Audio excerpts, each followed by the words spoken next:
All right. All right. So here, let me share my screen. Can you see it? Coming. All right. Perfect. Yes, we can see it now. Well, thank you everybody for attending. Well, we have a small crowd. We expected a few more people, but maybe they'll come in late. But thank you, Christopher and Remy, for showing up to our workshop, our WorkSmart library workshop. Where should I publish my research? And perhaps more importantly, how can the library support you throughout the publication cycle? Since we have a small crowd, if you have any questions throughout the presentation, please put them in the chat, and we'll get to them as we can. And so, who are we? Whoops, who are we? So we have Sabine Dantas. She's our lead. And then we have Joanna Fernandez and I'm Sarah Hamill. We're all from the same department in the libraries, learning and research services. And we'll go ahead and move to the agenda. Okay, so our agenda basically is talking about the scholarly publishing cycle from beginning to the end, the full cycle. We'll talk about brainstorming, current literature, and methodology. We'll identify some publishing opportunities. We'll talk about how to evaluate publications to fit for your research. We'll talk about open access, and we'll conclude with citation metrics. And now I'll turn it over to Joanna. Thank you so much.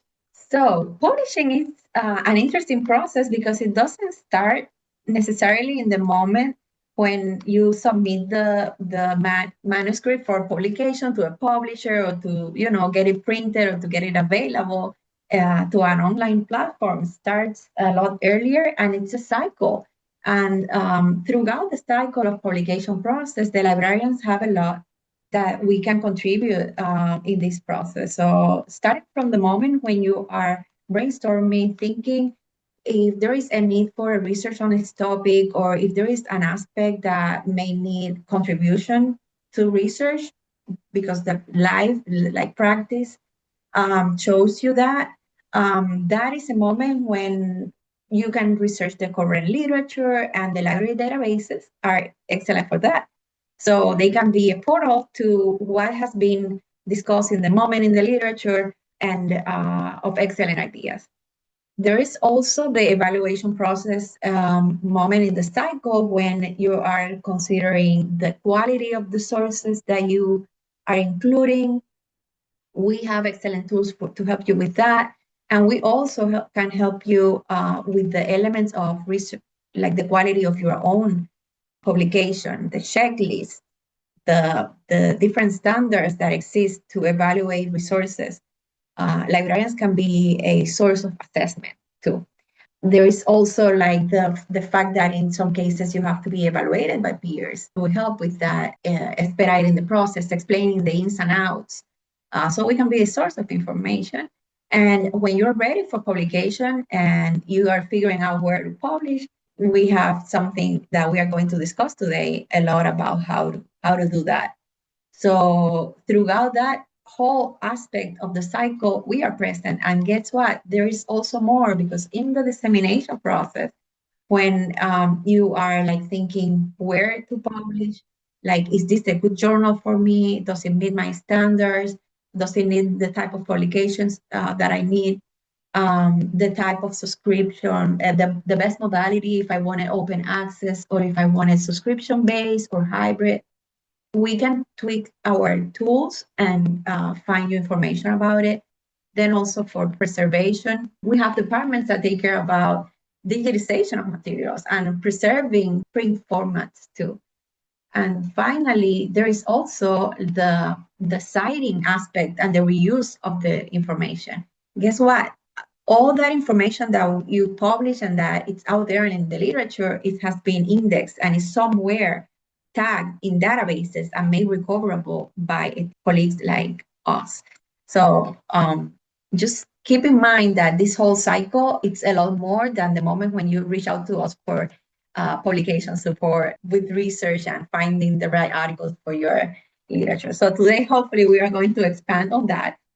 And that very first moment is the brainstorming process, the moment of exploration, the current literature, the moment when you want to know which literature methodology fits better for your research. and like how to learn about it. So brainstorming requires research on the main concepts in a field, and you can use the library search for reference sources.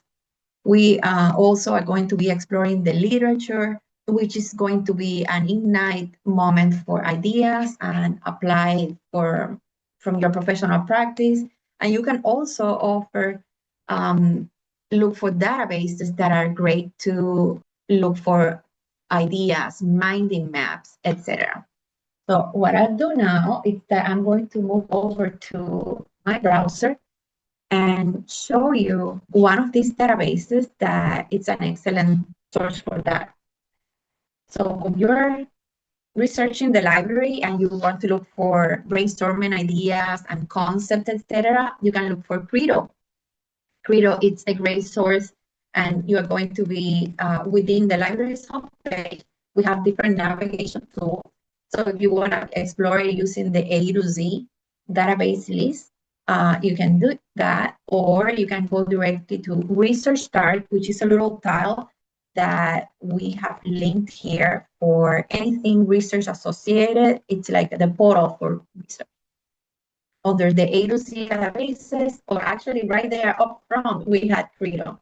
Credo, it's already open here in my tab so that I expedite the process, but you can look up here a concept, like if you're trying to find a definition, this is a good place to do that.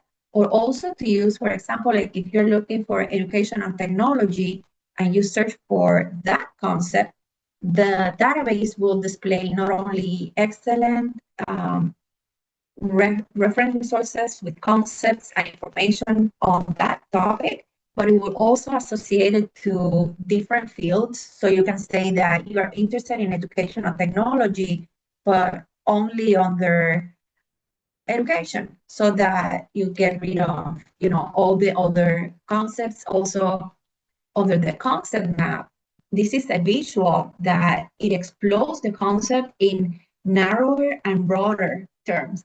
So, for example, if your search is not really retrieving a lot, this could be a good moment for you to search, say, okay, maybe I have to be a little bit more general and talk about education and psychology or instructional design in general. So it could be like, okay, this is something that I need to be more in depth or go more narrow. And this is going to give you a brainstorming source of ideas. The other option that we had for brainstorming, other than Credo, we also wanted to talk about the current literature, and that we can visit one of our databases. The databases are, again, under the A to Z. And again, if you go through the A to Z databases and you limit it to a field, for example, say you are interested in dietetics and nutrition, you want to go to one specific database. So I open here and already sign in to Agricola, right? Because you've all done that already through the library. And I'm searching for GMO or genetically modified organisms. As you know, the OR is going to combine, it's going to give us additional sources of possibilities of getting good matches. So you want to spell it out and put the acronym too. And then you want to combine it with core. And this is your topic, right? But when you are hitting search, this is going to bring you one article, and this is going to be related to the knowledge of DNA and technologies and more pre-service teachers.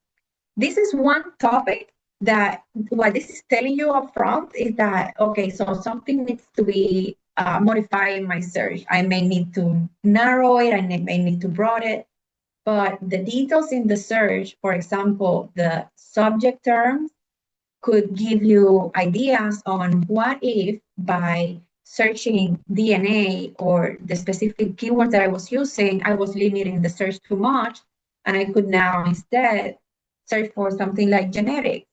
So by exploring the topics, you can access like a largest pool of articles and take a look at what has been published already. The other source of topics is the knowing that some topics may need an update. Like, it's very easy to notice when you're accessing some of the articles in the recommendations. aspect. For example, like at the very end, some articles will include limitations, and then they will say there is more that you can explore on this topic. And that's a source of ideas. Another source of information could be the articles that are cited. So that looking at the citations and taking a look at prior articles that were written on this subject, or articles that cited this subject, which is a tool in the database. Several databases offer access to the articles that cite that one article. It's called forward citation. What that does is that it's opening the publication to the additional articles that have been created based on that. And it's also a very good source of brainstorming, of ideas, etc. All right. We also have a database that is excellent for methods. When you're trying to find information on a literature topic and specifically which method will be better for you, we will recommend that you search our A to Z databases list for SAGE. SAGE Research Methods, it's a tool exclusively on research methods. So it will not be a great database for you to explore a subject and to break it down and to look for more specifics on it, but more for learning about a method. So for example, if you browse by your topic and you go to counseling and psychotherapy, for example, this will give you like a long list of different research methods within that field. So you can limit the search by, for example, data sets, or group it alphabetically, select this subject, apply a filter for the publication date. There is also a data sets tool where you can look specifically for data sets. And you can browse your data by the different fields.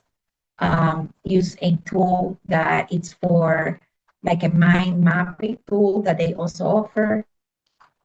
Methods map, as similar as what we were using in Credo. Here you can take a look at specific methods and learn about a specific research design and look for example, all contents on this type of method, cross-sectional design.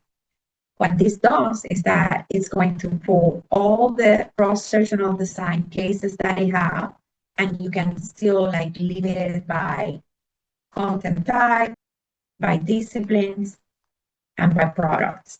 It is a great way for you to learn about a research method and how it can be applied within your field.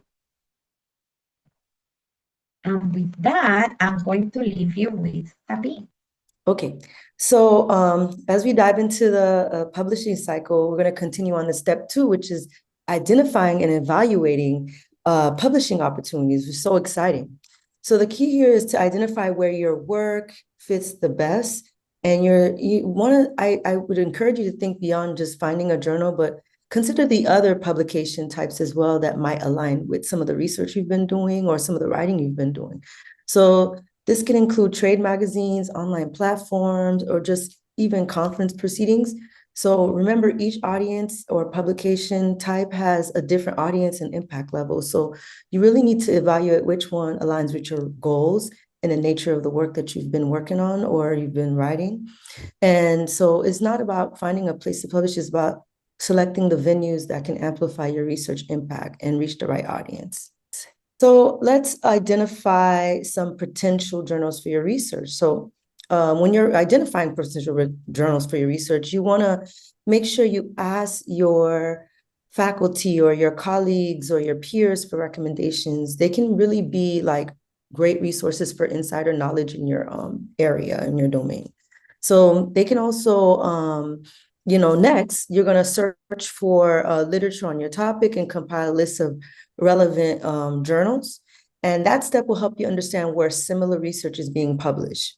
Remember, just like Joanna just showed you, you can review the references of the articles that you found, and those journals cited in your work could be potential avenues or venues for your own submissions. So also make use of your online tools. There's online tools that I'm going to show you a bit later that you could use to kind of guide you, like Jane, SpyHub, Journal Guide, EndNote, Manuscript Matcher. So those help you find suitable journals as well. And they can actually help you save some time and broaden your search, especially if you're not familiar with the journals in your discipline.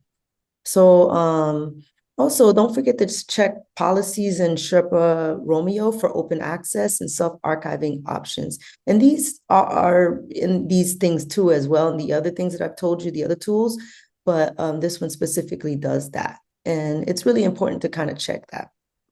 All right, I'm gonna go to the next. All right, so when you're exploring publication opportunities, you really have to think about the unexpected. Some journals might not accept cold submissions. So you want to make sure you check with the editor of that journal and see if that's something that you could do.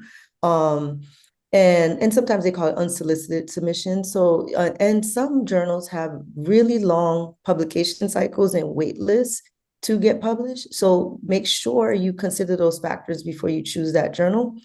And the next thing is formatting. Formatting is so important. You have to review the formatting of however they want you to write your paper, because it can impact your chances of acceptance.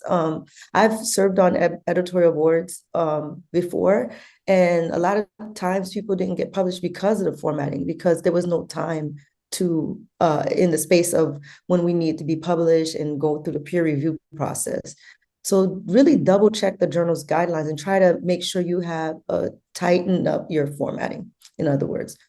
Also, be flexible in your approach. Consider publishing in related fields or cognate fields. It can really broaden your reach and impact. And also another little tip is to review the current journal table of contents to look for themes and common topics in your area.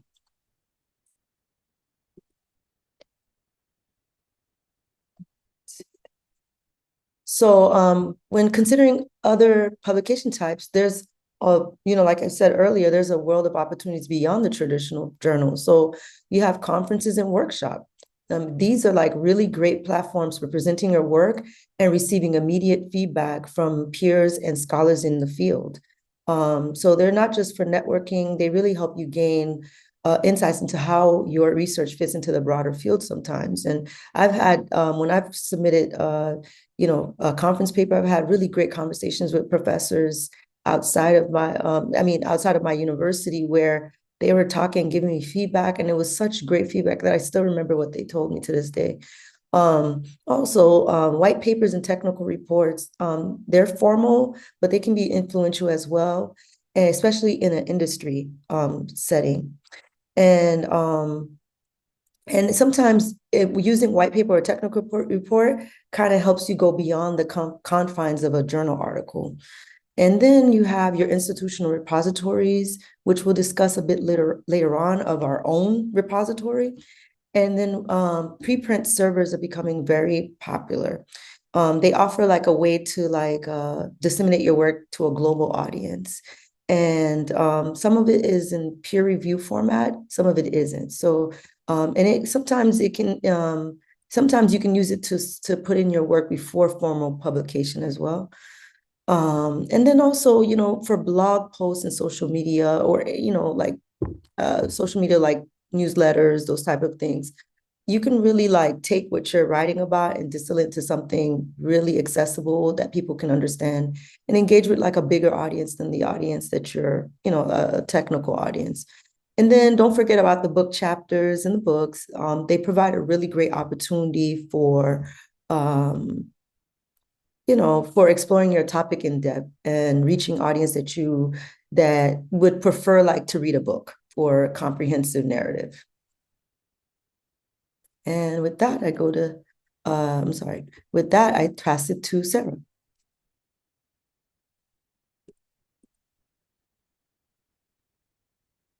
Okay, let me put this in presenter view so you can all see it. Okay, can you see my Page, okay. Yes. Okay, perfect. All right, so I'm on step 3. We're going to identify and evaluate the process. And again, I just want to reiterate that throughout the process, throughout each of the cycle of publishing, the librarians are here to help you. Don't go it alone if you feel like, oh, I don't know where to start. We can help you start. We can help you through the entire process, including step number 3, about choosing a format. So choosing a format, I'm going to talk a little bit about peer reviewed and open access. Peer reviewed doesn't mean it's not open access. Open access doesn't mean it's peer reviewed or it's not peer reviewed. So they're two separate terms to consider when you're publishing. Of course, we have to talk about predatory journals and how to stay away from them, how to some flashpoints to keep in mind when you see something that looks a little too good to be true or not really good. And then we'll talk about journal finders and rankings. Okay, so choosing a format. So when you're considering your format, considering the format, these are a list of questions that we came up with that you can consider. So why are you publishing? Why, is it because you need it for you're working on your PhD and your mentors told you that it's good to have some publications? Or do you like writing and you want to share your research? So some of these questions you can answer on your own, but towards the middle of this list here, which journals are most relevant to my research area? If you are not getting the help that you need from your professors or from your colleagues, we can help you identify some of those relevant journals, and we can help you identify some of those top tier journals if that's the route you want to go, and then explore other publications. So again, I just want to reemphasize that we are here through the process to help you. Okay, so the peer review process, I'm guessing all of you are familiar somewhat with the peer review process. It's basically, if you are doing research now, so you're collecting your data for your research, right? And then you read the current literature on that research. So you do your literature review, you have a methods section where you explain your research process, your findings, your conclusions, and you write it all up into a paper format. And if you're a student, you might submit it for a grade. That's what I tell all the undergraduate students that I teach in psych research methods, is that they do the same kind of process that someone who's publishing a paper in a journal is doing. The difference is they submit it for a grade because they actually do real research and they have to write a paper and use APA and so on and so forth. The difference between that and publishing is, of course, it's submitted to a journal in your field. Viewer change to presenter's view. Okay, let's see what happened here. Thank you for letting me know. Let me see if I can go back here. Excuse me. Let's see. Let's see if I can. I can share it where you are, and that way you. Okay. Yeah, I don't know why that's happening. We did test run. We did. Yeah. Okay. Or share. Replace current share. And okay. Let me know if Okay. you see it. Is that where you are? Okay, yeah, we're on peer review, so I'll go down 2 slides. Here. Perfect. Okay, so back to peer reviewed. So once you've collected your data, you wrote up your methods section, you wrote up your literature review, you wrote up your findings, you submit it to a journal, and then other scholars that do the same specific narrow focus research as you review the work. Usually, oftentimes it's a blind peer review process, meaning the author of the research doesn't know who's reviewing the work, and the reviewers don't know whose work they're reviewing. So the blind peer review process, and it kind of tries to take out the bias, because if it's a pivotal author in this field, they might just say check and accept the publication without reviewing it. So that blind peer review process does add a layer of quality and higher expectations to the process of the peer review process. And then, of course, it's published in a journal. And if you have looked at prices of journals, a single issue of a journal can cost anywhere from, it can be low 200s, maybe up to thousands of dollars. And that's where the library fits in, right? We subscribe to journals and databases that you need to be successful in your research. And we luckily for us and you, we have, in many of our databases, we have an option to limit to peer reviewed. And I'm going to go ahead and share my screen now and show you how to do that in one database, but many of our databases look similar. So let me go ahead and share. Replace screen share. Sure. Okay, can you see the library website right now?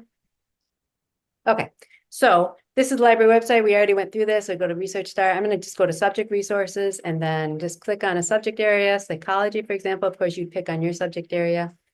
And I'm going to click on Databases and go into Psych Info. And you can see it was playing in here. But I do want to show you, see right here, there's a box to limit to peer reviewed. And this is ProQuest. This is one of our databases, and then we also have a number of others, but EBSCO is another one where there's a box, you just check the peer reviewed. And you'll notice here that you can also check for impact statements. So you just type in your keywords, of course. Exercise, for example. And then all 105 of these should be peer reviewed. And then they should have impact statements with them. So for example, if I click on one of them, just to show you, you'll see here that under more that you can view this on Web of Science. So this is a journal citation reports where you can see how the journal ranks, who has cited this article, and so on and so forth. I opened it up earlier. You can see here, you can find information about who's been citing this source and review the work there. We're going to go into more detail about this in just a second, but I just want to point that out to you that it's easy to say, I need peer-reviewed articles when you are doing your research, also to find out when you start the research process, but also in step 3 of the research process. You can check the box. Okay, so I'm going to go back to sharing. Joanna, do you want to go to the next slide? Let me stop sharing and you can start again.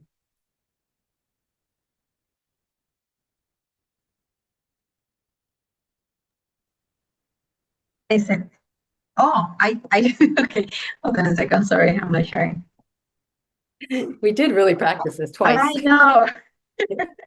Okay, so that was the peer review process, how to check the database and make sure that it's peer reviewed. And as I mentioned earlier, peer review and open access, they're separate terms. But we do want to talk about open access because the openness of a journal varies, but it is independent of many different things. Just because, and so open access basically means it's open to people to read it freely, okay? Just because it's open access doesn't mean it's not high quality. It doesn't mean it, you still have to consider the impact, the prestige, the quality of the peer reviewed, the methodology for the peer review, the sustainability, the effect and tenure and promotion, the article quality. So more and more of the literature is becoming more open access, but there are still limitations. There are some fields that say, no, these are the journals they have to publish in order to get credit for your publication. But open access is where you are. The publishing world is slowly moving into an open access world where the impact, the prestige, quality, and the peer review methodology are becoming higher and higher and better and better. We can go to the next slide. Just to reiterate, open access does not equal predatory. Okay, open access, the quality is becoming more and more, higher and higher and better. But predatory publishers are out there, so we have to be wary of them. Some things to keep in mind that they are interested in their self-interest. They're not interested in scholarship. They're often characterized by false information, poor editorial practices, a lack of transparency, and aggressive solicitation. If you're getting constant emails saying, oh, publish with us, and they're not telling you much about the journal, be wary. Again, we can help you identify whether a journal is a predatory or not. Some red flags with predatory journals. If the journal title sounds very much like another famous, well-known journal in your field, that's a red flag. If the scope is broad and nebulous, another red flag. And if the unofficial information is made up, you can check the impact factors in some of our in journal citation database. So if they're made up impact factors, that's a red flag. If you can't find the publisher information, if you see that, oh, we can publish this immediately, that's probably, that's a huge red flag. If the articles have grammatical and spelling mistakes, also if the solicitation has grammatical or spelling mistakes, that's a red flag. And if you can't find any information on charges, or they ask for the money up front, stay away, okay? And then, of course, if there's no information on policies such as the peer review process, licensing, copyright, those are all red flags to consider when you are considering a journal and you don't know much about the journal, ask a lot of questions, reach out to us, and we can help you identify whether something's predatory or not. And now I'm going to turn it over to Sabine, who's going to talk about the dissemination and access, step 4 of the publishing cycle.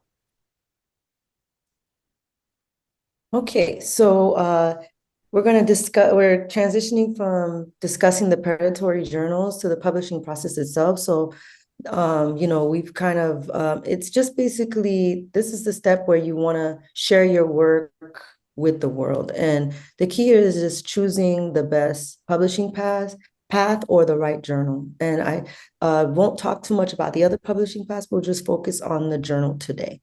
So, when you're selecting a journal, you want to think about how well it aligns with your research goals, like I said earlier. So a well-chosen journal not only enhances your work's visibility, but it also ensures it reaches the right audience who can benefit the most from your findings. If it'll go. All right, so let's talk about some questions that you can ask yourself here. When you're selecting a journal, you want to think about how well it aligns with your research goals, like I said, but you also want to think about does it target the appropriate audience, and does the journal cover topics that align with your research area? Does it publish studies similar to yours? I've worked on a journal where we would see the articles come in and it'd be in a different field. We were like, automatic no, because it's not that the article wasn't good, it just wasn't in our scope. So you have to really be looking at the scope of the journal, and which means, you know, the area that they publish under. So make sure, you know, if you are choosing an open access that anyone can read, some of them do have fees to provide open access, or, you know, and some journals have fees to publish. So you really have to consider your budget and your audience. So you also want to look at how frequently the journal releases like new issues, and if it fits with the timetable that you're looking to publish. All right, so the tools that we typically use for journals are journal finders and journal rankings. And I really like these tools because they kind of give you sometimes I didn't even realize there were other journals in that same topic, and using those type of tools really helps you to kind of narrow it down. So let's talk a little bit about, let me move on to the next, did I go? Okay, sorry. There's a lot of things blocking the screen. Okay, here, I fixed it.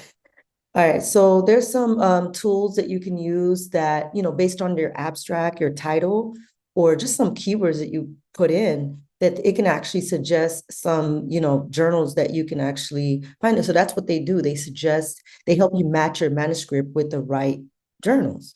So you have Springer Journal Suggester, you have IEEE, you have Jane, you have Taylor and Francis Journal Suggester. You have SpyHub, you have Elsevier, Journal Finder, DOAJ. So there are a lot more, but those are the ones that I've tried.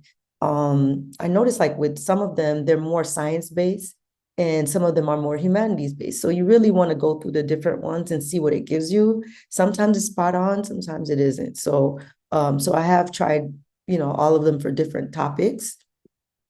And also, last but not least, well, one of the last things I'm going to say about this is, you know, there's this really cool checklist in ThinkCheckSubmit.org, and it has checklists for books and it has checklists for articles and journals. And I really think, you know, just looking through that, and it gives you so that you're not, you know, so you're aware of what you need to be looking for as far as predatory journals and other things that, would help you to advance, in your discipline. So I really like this checklist, and I wanted to put that resource in there, and I'll drop it in the chat a little bit later. Or one of us will do it. So some of the journal fact rankings, they're really great for evaluating journals based on the citation metrics and other data sources. So our first tool is iGenFactor metrics, and it offers insights into the journal's influence by considering the origin of the incoming citation. So next, we have Google Scholar, which is something I use extensively. It's user-friendly, and it gives me a really good view of the journal performance. And I look at my own citation metrics as well. Sometimes I get to read a little bit more when somebody cites me. So I'm like, oh, good, I can read what they said about whatever, in their article, because it's related to what I wrote. So it's really good. I like the Google Scholar rankings. And then last but not least is the journal citation reports. It provides like detailed information, which is the coveted impact factor that we'll talk a little bit more about. And it's a great way to see how the journals stack up against each other in terms of influence and reach, if you use it that way.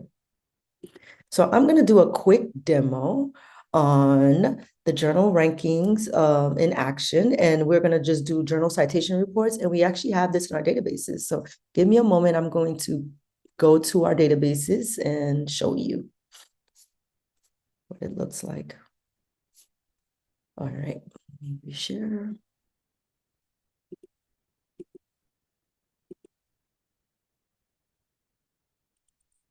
Can you guys see that, or did it change? It didn't change for me. Slide for Clarivate. There you go. Did it change? Yes. Okay, good. All right, so let's search for, like you said, Research Start is a way to get to the A to Z, but there's multiple ways to get there, and I'll just do it from here. A to Z databases, and we're gonna go, I'm just gonna click on J because it's journal citation reports, and then we're going to go in, and I already opened one, so we're going in right now. Hopefully it's logging in. Okay, so I did open one, and I searched Journal of Academic Librarianship, and we'll go into that, and we'll see the journal's impact factor.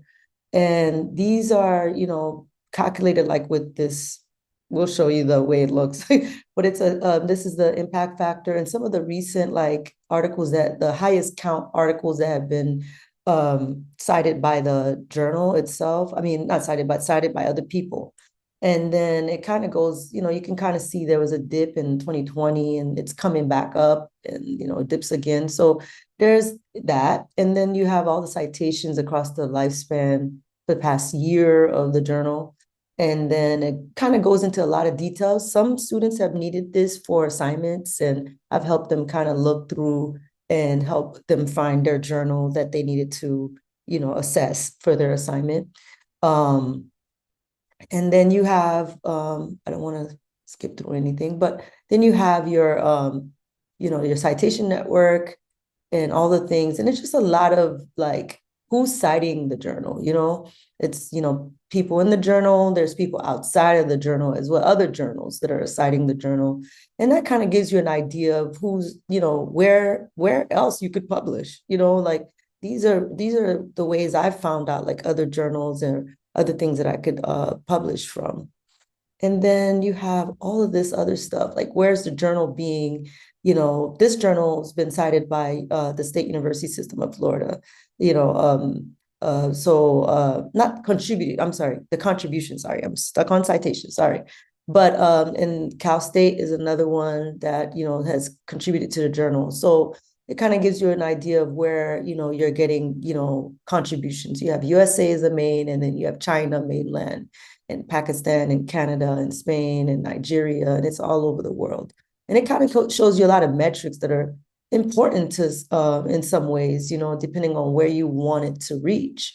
And I like looking at the countries too, because it kind of shows you that it has a global reach, that people are contributing from these other countries. So, yes. And, in fields like ours, which is library information science, people are not really looking at the impact factor, but sometimes it could factor into it depending on your status, where you work. So, all right, so that's that on that. Any questions? Okay, think I'm done with my area. I'm gonna stop the share. There we go. Okay, can you see regular PowerPoint? Yes. Okay, so the next step is preservation and reuse. So we kind of lumped the last stage of the research cycle together, the publication cycle together rather, into the last two steps together. So preservation and reuse. And I'm going to talk a little bit about citation metrics. We mentioned it a couple times. So the impact factor or journal impact factor measures the importance based on the number of articles, of times an article has been cited. Now, there's a formula here on this slide, and if you're anything like me, you're like, oh, I can't remember my math. We do have a great guide that can help you with this, so let me just try to click there. Can you guys see the guide? Are you still seeing the PowerPoint? Still the PowerPoint. Still the PowerPoint. Sorry, hold on. Okay, now you can see, right? Yes. Okay, so this guide kind of, what we did when we put this together is kind of tried to put it in common language for people to understand. So basically, it's a guide to help you evaluate the impact of a scholar's work or determine the importance of a journal within a particular field, the impact factor. If you are looking for an author's impact, for example, if you want to know the study of the impact and assumed quality of an article or an author or an institution based on the number of times the work or the authors have been cited by others, there's a page here for this. And it talks about H index, G index, I-10 index, and then Altmetrics, which Joanna is going to show in a moment. So it kind of goes through the details and tries to explain these metrics in simple to easy to understand language. Journal impact is here, and this is to find that quantitative data for assessing journal quality. And you'll see down below here that we have a link to journal citation reports that Sabine just showed, and also Scopus, Factor Metrics, Google Scholar Metric, and some others. It's important to remember that journal impact factors change over time. And the impact factors differ greatly from one field to another. For example, if you are in biology, the impact factor effect on your tenure or promotion or your publication may be vastly different than, for example, the field of librarianship. There are limitations, of course, to impact factors, and we argue that it should not be the single factor to use to evaluate an author's work. But this page kind of is, I think, a good guide to kind of help explain impact factors, what they mean, how to understand them. And it provides links to different places to find impact factors. So hopefully that'll help you as you proceed through the publication process. And again, if you're like, okay, I read this guide over, I have no idea, we are here to help you. Let me go ahead and stop sharing. And then I think, am I up again? So that's me. Oh yeah, you're up. There you go. So our next stop is to emphasize that at the end of the research cycle, we also have the possibility to enable you to display your work in platforms such as the Digital Commons. These platforms, like our institutional repository here at FIU, is available for anyone with a Panther ID and a password to upload it directly. This is something that right now the Digital Commons, our repository, it's in the process of moving to another platform.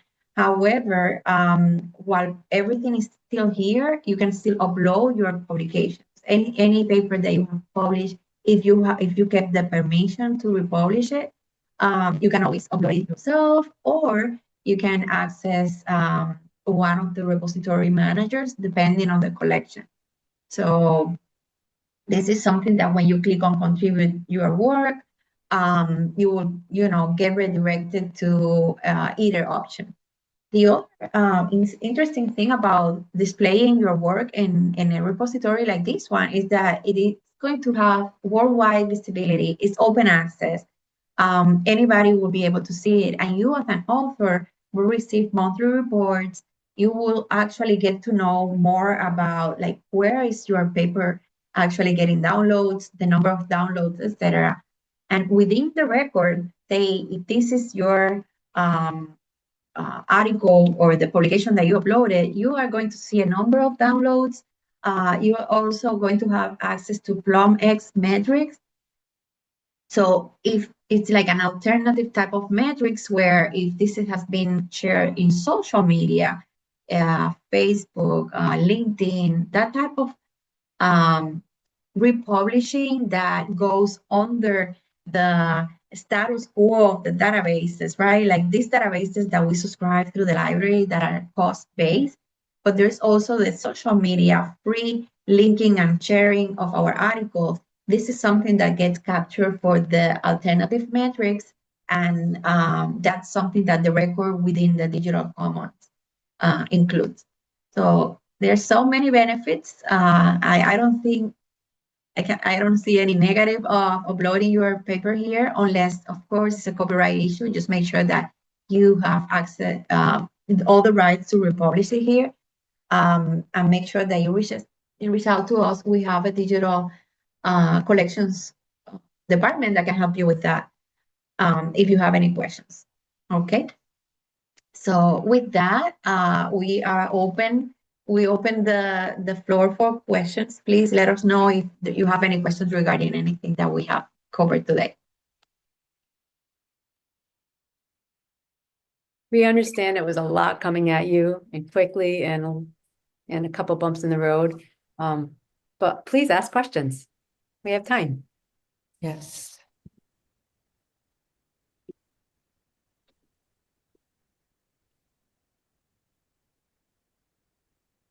I'm going to add.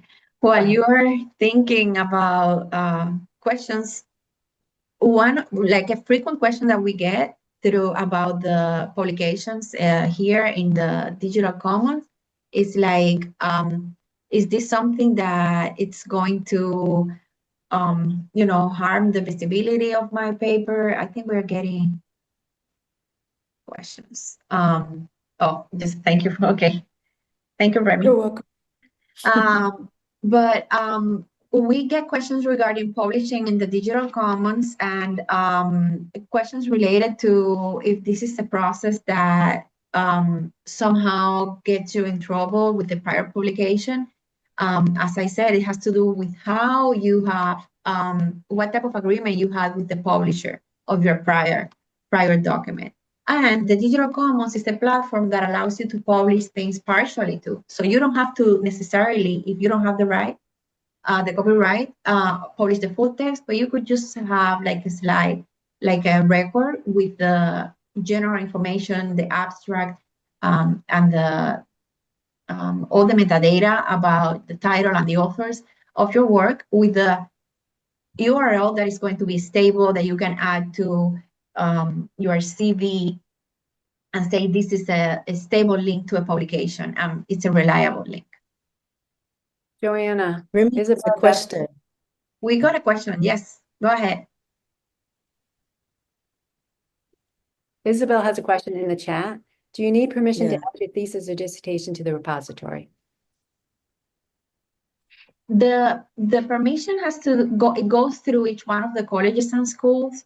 So it will have to do directly with what is your college and what is the process that they follow with the digital commons. They are like our digital collections department is the one who manages this process. But in some cases, depending on the college or school, the college directly uploads the dissertations. But for questions on that, we can actually share the contact information for Kelly, who she will be able to guide you on that. And Remy, do you have a question? You want to unmute yourself? Good afternoon, ladies. Thank you again. I wanted to follow up on something Sabine said in her portion of the presentation. She was saying that she wasn't, all right, I might be paraphrasing, so correct me if I'm wrong, about cold contacting some of these journals with your publication. So I was trying to find out, once I've done the research of trying to see where my paper fits best, and I want to engage with a journal, what would be your recommendation? How do I reach out? What's some best practice along that lines to reach out with your work to potentially court them as a source of publication?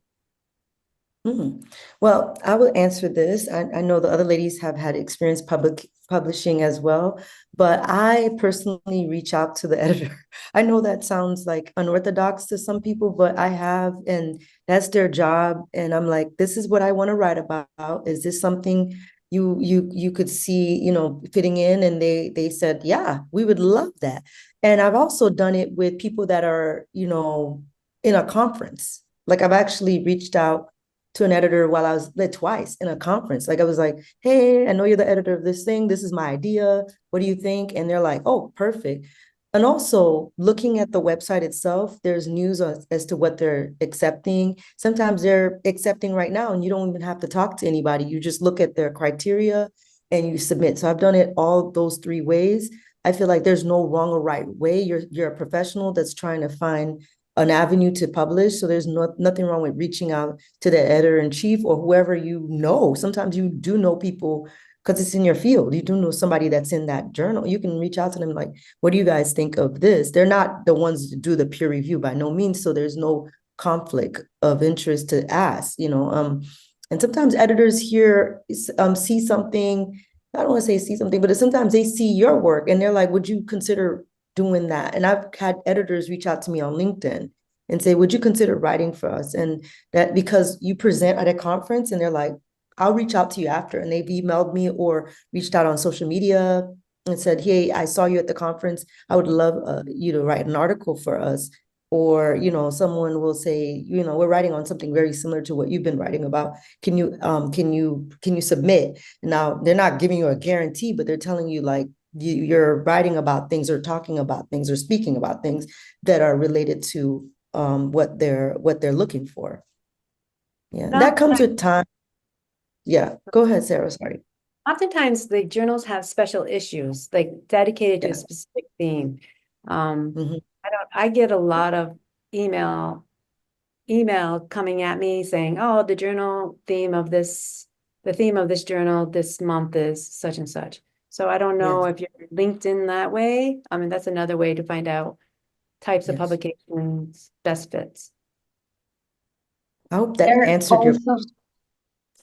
Sorry, I wanted to add that there are some tools that are databases. Some of them are not available here, but there is a tool called Cabell that some libraries or through some public libraries, you may be able to access it.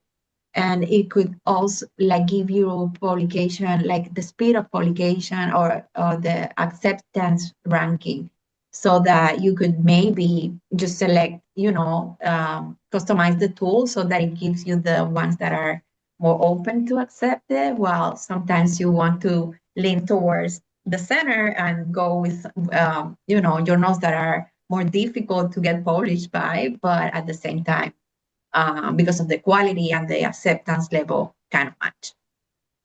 And to match that, Taylor and Francis Journal Finder actually has like some metrics that talk about how fast does it take to get accepted.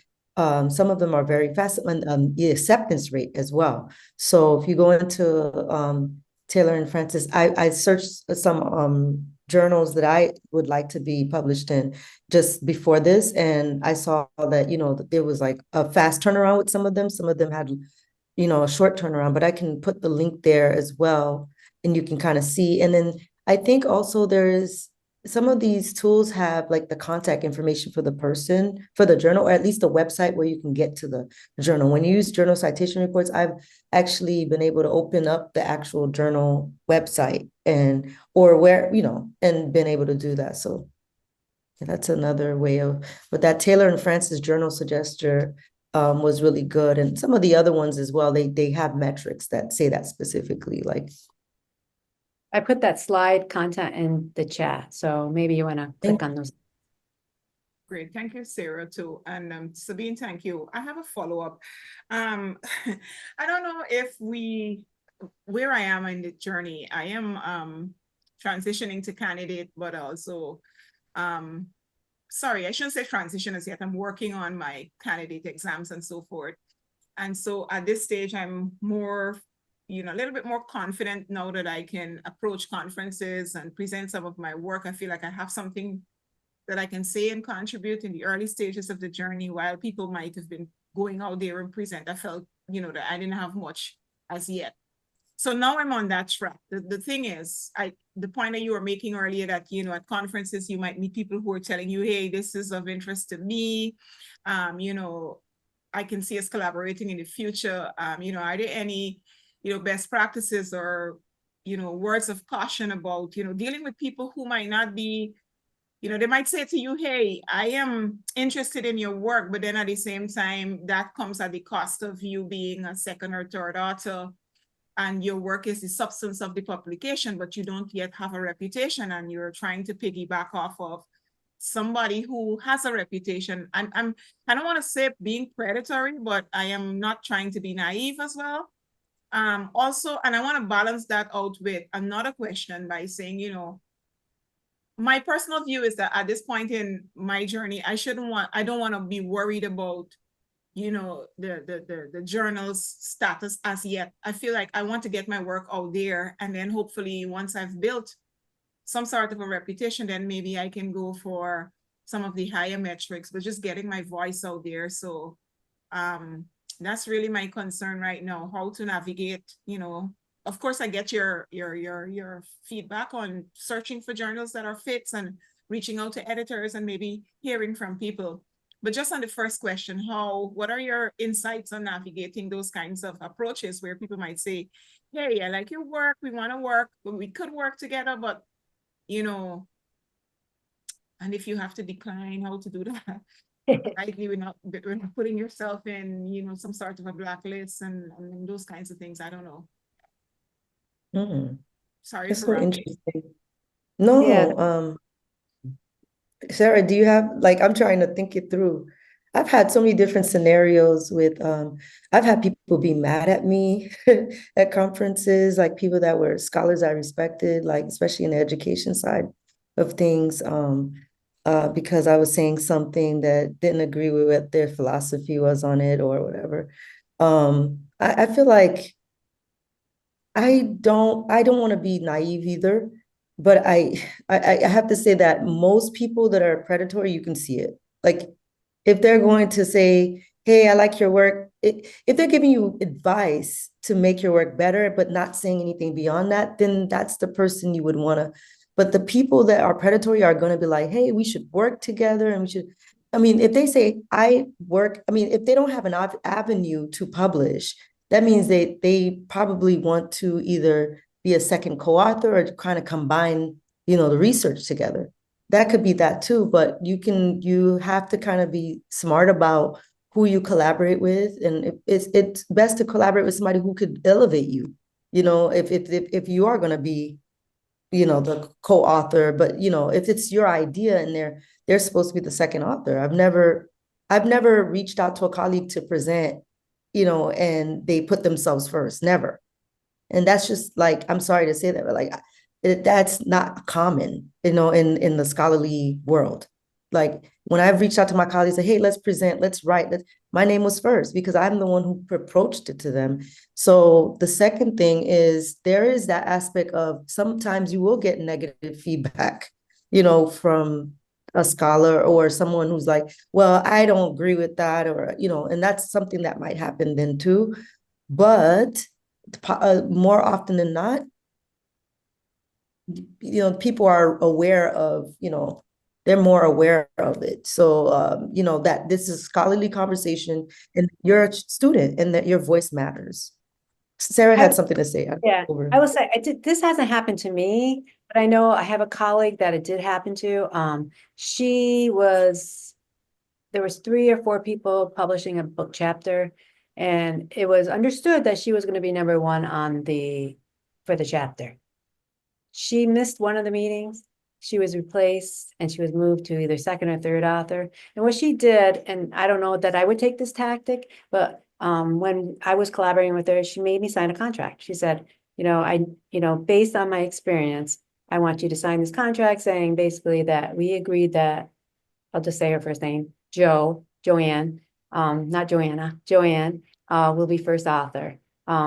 So that's something you could do if you felt like if they're trying to take advantage of you. I mean, that's one into it. That's good advice, actually. Yeah. Yeah. I actually get to know people before I extend myself. I think when I first came to FIU, Sarah was like, hey, let's present together. And I was able to present with her, co-present on at the World Happiness Fest with her. And so it's like she kind of got to know me, some of my stuff, and I kind of, so I felt like it was a natural fit to say yes, but like you have to kind of get to know people in the scholarly world. And there are people that I've followed for many years before I approached them in a conference. Like I've seen them in the conferences, but I never felt like I had an opening to talk to them. And so when I saw them, I used that opportunity, like, I really like this person's work. And and we just talked, and they were like, hey, why don't you publish? I do a column for this journal. Can you publish for me? Because what you presented this, I really like it, and so just seizing the moment too. But I do agree with having that contract, which I don't know. Like I said, I don't want to be naive, but I've never had that experience in the scholarly world. But it does happen, it does happen, and it just depends on the level of research, and some people really need the prestige of what you're talking about. Sometimes, believe it or not, a lot of the best ideas come from students and from people that are at your level. Remy, I'm sorry to say, you're right in it. So a lot of times we're in it so long that we need fresh ideas. So, just, be wise in the people that you can collaborate with. And if they really are looking to mentor you, that's even better. I think that's a better beginning. All right. Than working with somebody. I would just say, sorry, go ahead. Go ahead. Sarah got a lot of experience. Yeah. No, I would just say trust, if you feel like, oh no, this doesn't feel right. I mean, we were talking earlier about trusting our instinct. So if you can trust your instinct, if it didn't feel right, maybe it isn't right. All right, thank you. Yeah, I'm realizing it's not something I can fast track. Sometimes you get to a point in your hearing from your professors, you gotta publish. And so you start to feel the pressure of the urgency of it. And then you just wanna, hurl yourself out there. But then, like seeing people at a conference, and you don't wanna be the person that's running around trying to make contact with everyone or collect people contact and, try to reach out. So I just wanna let it be organic. I've just been to my first international conference. And for me, it was just, observing people. I didn't want the pressure of trying to make contact or collect people's cards and names and whatever, so I'm just realizing, even listening to you guys, there's no fast tracking. It takes time. You have to build this and trust your instincts as well. So, and of course, when you feel strong enough to get to the point where you can say, hey, let's sign a contract on this. Yeah. Ladies, thank you so much. You're welcome. Thank Great you. question. Yes. Any other questions before we wrap up? I'm going to put in the chat the link to our WorkSmart workshops. Yes. Where you can, whoops, well, not that again. So you can see what other things we're offering. And I'm going to send this again by accident. Give me just a second. Okay, here it is. And also reach out to us. We did have a final slide with our contact information in there. But we can be found. I'll put it here. We'll put our information in here if you want to reach out to us directly, and then we can connect you with your liaison within the library. So you're the librarian expert in your field. But we are here to answer any questions. And again, the cycle, it's a continuous cycle, right? We can help you through any part of that cycle. Yes. Thank you so much, everybody. Feel free to reach out. Thank you for being patient with our snafus. I mean, we're in the same hallway. We Yes, had we are. full days, but we really appreciate you being here, and of course, reach out to us with any questions you have, and happy publishing. Yes. I'm gonna stop recording. Bye.